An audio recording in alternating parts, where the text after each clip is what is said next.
challenges in turn requires what many of you have dedicated your lives to sustaining: a vibrant civil society, the freedom of people to live as they choose, to speak their minds, to organize peacefully, and have a say in how they're governed, a free press to report the truth, confidence in the rule of law and the equal administration of justice, a government that's accountable and transparent.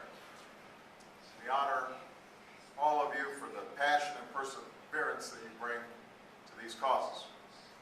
As I've said elsewhere, I don't think these are American ideals, and I don't think they are the monopoly of one country. They're universal values. They're human rights. That's why the United States of America will support them everywhere. That is our commitment, and that is our promise. And in supporting these ideals, it's also important that we uphold them ourselves. That's why I take the last speaker's admonition as a useful reminder that what we do matters in part because although we know that sometimes we'll fall short of our ideals, when we do, they can be an excuse for others. Our journey to perfect our union goes on to this day. That's why I did order the closing of the Guantanamo Bay prison. And I did ban torture without equivocation and without exception. Here in Russia, I welcome the steps that President Medvedev has taken so that civil society groups can play a more active role on behalf of the Russian people. And I want to acknowledge that we are joined today by representatives of two important organizations, the Office of the Human Rights Ombudsman and the Presidential Commission on Human Rights and Civil Society. Make no mistake, civil society, civil groups hold their governments to high standards. And I know, because this audience includes Americans who've been critical of me for not moving fast enough on issues that are of great importance. They've said it to my face in the Oval Office while I was president. They told me I was wrong. And in some cases, they changed my mind. In some cases, they didn't. And that's okay, because we're not going to agree on everything. But I know this, their voices and their views and their criticism ultimately will make my decisions better. They will make me ask tougher questions and ask my staffs tougher questions. And we'll find out, are there ways of doing what we need to do that conform to our deepest held values and our ideals and that are sustainable over the long term.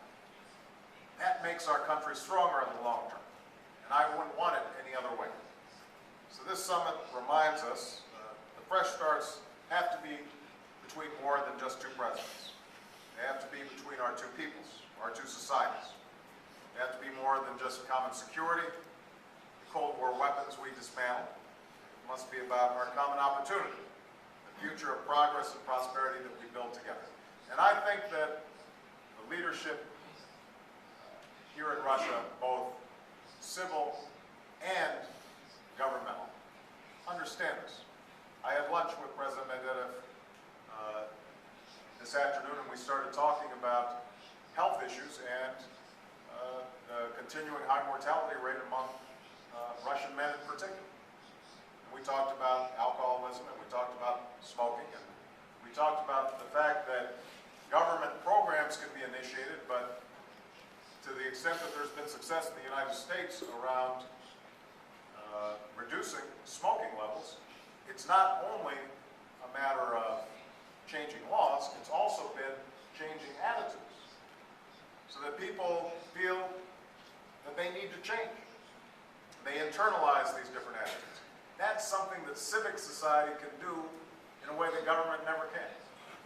I then met the leader of the Russian Orthodox Church.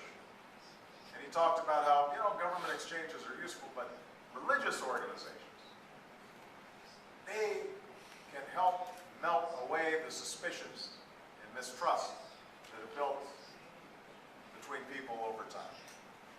So just in those two conversations in the span of 15 minutes, essentially what I heard was a call for action from you. Confidence that what you are doing matters, even when sometimes it seems hard and it seems as if nobody's listening. That's what our work here on earth must be about, what Tolstoy called the sole meaning of life, to serve humanity. But thank you for making that cause the meaning of your lives, and good luck